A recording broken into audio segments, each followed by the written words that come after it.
Welcome back friends to our YouTube channel. तो इस video में हम लोग संजय मल्होत्रा जी जो कि आरबीआई के नए गवर्नर अपॉइंट होने वाले हैं, उनके बारे में हम लोग डिटेल में जानेंगे कि उनका प्रीवियस कार्यकाल कहाँ का रहा है, उनकी स्कूलिंग, और साथ ही साथ हम लोग जो संजय मल्होत्रा से पहले शक्तिकांत दास जी जो कि आरबीआई के 25th गवर्नर थे, उनके बारे में भी हम लोग डिटेल में जानेंगे कि उनका कार्यकाल कैसा रहा था। और साथ ही साथ हम लोग आरबीआई के गवर्नर को कैसे अपॉइंट किया जाता है, टेन्योर क्या होता है, इस सब के बारे में भी डिटेल में जानेंगे। So let's begin the video. सबसे पहले आरबीआई के गवर्नर को अपॉइंट कैसे किया जाता है, तो उनको अपॉइंट किया जाता है बाय द आरबीआई एक्ट 1934। तो इसका लॉ कहता है कि जो चीफ है आरबीआई के, उनको अपॉइंट किया जाएगा बाय सेंट्रल गवर्नमेंट।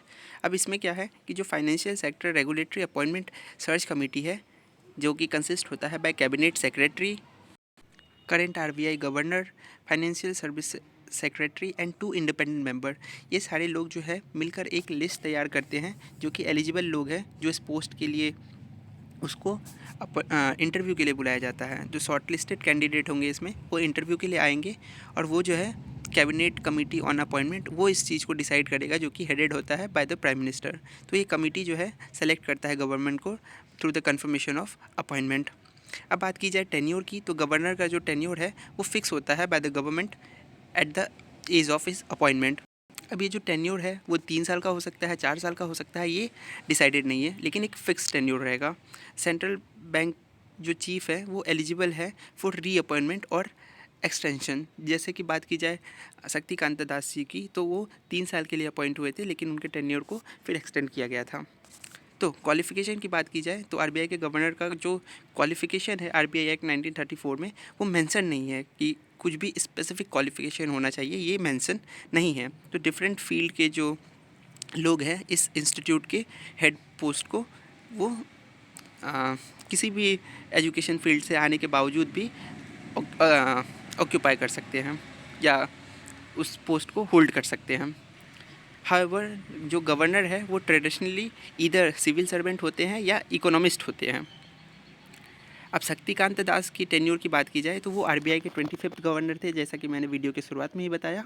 उन्होंने 12 दिसंबर 2018 को इस पोस्ट पे उर्जित पटेल के जब उन्होंने इस पोस्ट को छोड़ दिया था, तो उन्होंने इस पोस्ट को, शक्तिकांत दास जी ने इस पोस्ट को होल्ड किया। तो उन्होंने पहला 3 साल का पोस्ट कंप्लीशन के बाद उनको एक्सटेंशन मिला था bye the government for his good work, जैसा कि अभी आगे हम लोग इस वीडियो में देखेंगे। उन्होंने इससे पहले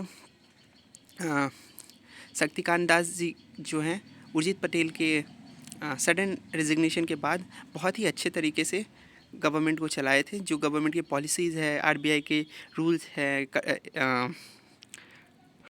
इन्फ्लेशन को कंट्रोल करना हो गया, रेपो रेट हो गया, रिवर्स रेपो रेट हो, तो इसको अच्छे से मैनेज किए थे। और जो टसल हो रहा था गवर्नमेंट और आरबीआई के बीच में, इससे पहले उर्जित पटेल और रघुराम राजन जो भी इससे पहले गवर्नर रहे थे, तो इस चीज़ को इन्होंने बहुत ही अच्छे तरीके से हैंडल किया था। अब बात की जाए कोविड क्राइसिस में इनका क्या रोल था, तो इन्होंने बहुत ही अच्छे तरीके से कोविड क्राइसिस के टाइम पे चैलेंजेस को टैकल किया था। तो आप स्क्रीन पे देख सकते हैं, जो भी हाईलाइटेड है वो देख सकते हैं कि including aggressive rate cuts, liquidity inflation, ये सारे चीज़ को इन्होंने बहुत ही अच्छे तरीके से टैकल किया था। साथ ही साथ जब भी ये प्रेस में जाते थे तो इनका रवैया बहुत ही काम रहता था, जिससे कि पब्लिक ट्रस्ट जो है इन्होंने बहुत अच्छे से जीता था, कि लोगों को लगता था कि कैसा भी सिचुएशन आ जाए, इकोनॉमी जो है इंडिया का वो सही डायरेक्शन में जाएगा, कभी भी ये डिक्लाइन की तरफ नहीं जाएगा। तो इन्होंने लोगों का भरोसा बहुत अच्छे तरीके से जीता था। तो इनका जो एम्पैथी वाला, प्रैग्मेटिज्म वाला अप्रोच था वो बहुत ही अच्छा था, जिसकी वजह से इनको एक्सटेंशन भी मिला था पोस्ट के लिए। साथ ही साथ इनका जो फाइनेंशियल इंक्लूजन और इनोवेटिव अप्रोच था, जैसे कि यूपीआई को प्रमोट करना, डिजिटल पेमेंट को प्रमोट करना, ये सब चीज़ इनको बहुत ही मॉडर्नाइज तरीके से अपने फाइनेंशियल इकोसिस्टम को आगे ले जाने में इन्होंने बहुत ही हेल्प किया था। साथ ही साथ इन्होंने banking and non banking financial sector को इन्हांस करने के लिए भी बहुत मेजर अपनाए थे। तो आप इस 2 पॉइंट इनके जो वर्क है major during Covid crisis and financial inclusion and innovation, इस पॉइंट को आप पढ़ सकते हैं डिटेल में। अब बात की जाए उनकी जर्नी की, तो उन्होंने आईएएस ऑफिसर थे 1980 बैच के तमिलनाडु कैडर से। साथ ही साथ उन्होंने सेक्रेटरी का पोस्ट ग्रहण किया था department of economic affair and department of revenue में। साथ ही साथ वो मेंबर थे 15 finance commission and India G20 sphere के।